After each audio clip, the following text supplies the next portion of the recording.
2015. YouTube fans, afternoon. Not much sunlight today, but we're doing pretty well. We're pumping in on the Aura, 488 watts into the house, and off the FlexMax 80.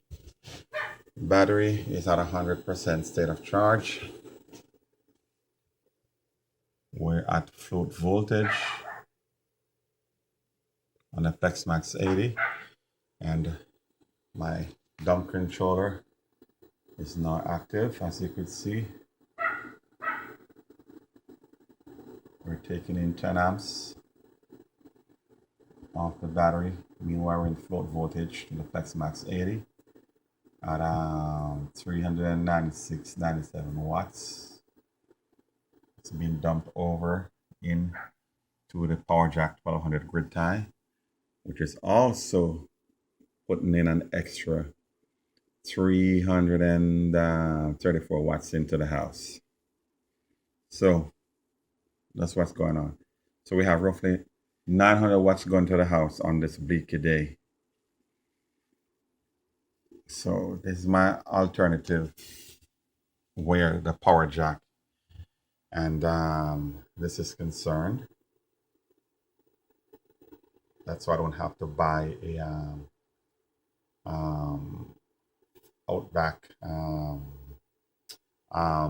grid tie inverter. But system is working great. That fan is on. I have two DC to DC boost converter in here, a SSR relay and a regular coil relay, and they're all connected to the auxiliary output on the FlexMax 80.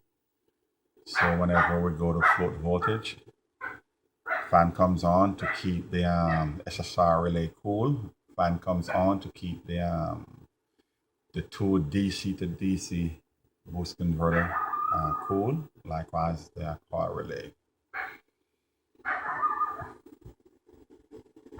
13 amps off the battery at roughly 400 watts. Convert it over steadily, putting in 334 watts,